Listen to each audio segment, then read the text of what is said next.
આપણે સમતલ અરીસામાં મળતા પ્રતિબિંબમાં ડાબું જમણું જોવાનું છે। જુઓ તમે અહીંયા આપણે હાથ જોશો તો અહીંયાથી આપણને ડાબો હાથ જમણો દેખાશે અને જમણો હાથ ડાબો દેખાશે। આ જે ડાબું જમણું ઉલટાય છે તેને પાર્શ્વવૃત્તક્રમ કહે છે। એટલે હવે આપણે સ્કૂલ લખેલા અક્ષરો છે એ જોવાના છે। જુઓ અહીંયા સ્કૂલમાં SCHOOL સ્કૂલ અને અહીંયા તમે જોશો તો આ રીતે ઉલટાય છે। પહેલું અહીંયા L છે તો આ L છે તો અહીંયા L ઉલટો થાય છે, પછી OOH C અને S તો અહીંયા ડાબેથી જમણે પહેલો અક્ષર S છે એ ત્યાં ક્યાં દેખાય છે?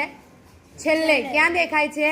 છેલ્લે। જે પહેલો અક્ષર છે સ્કૂલ,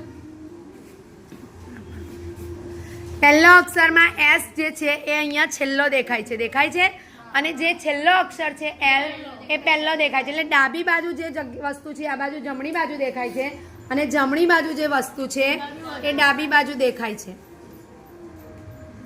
અને આ રીતે જે સમતલ અરીસામાં ડાબું જમણું ઉલટાય છે એને પાર્શ્વવૃત્તક્રમ કહે છે।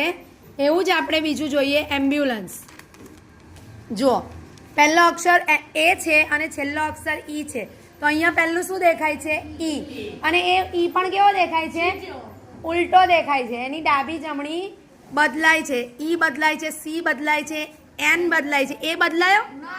એ નથી બદલાયો। એલ બદલાયો? હા। યુ બદલાયો? બી બદલાયો? એમ બદલાયો?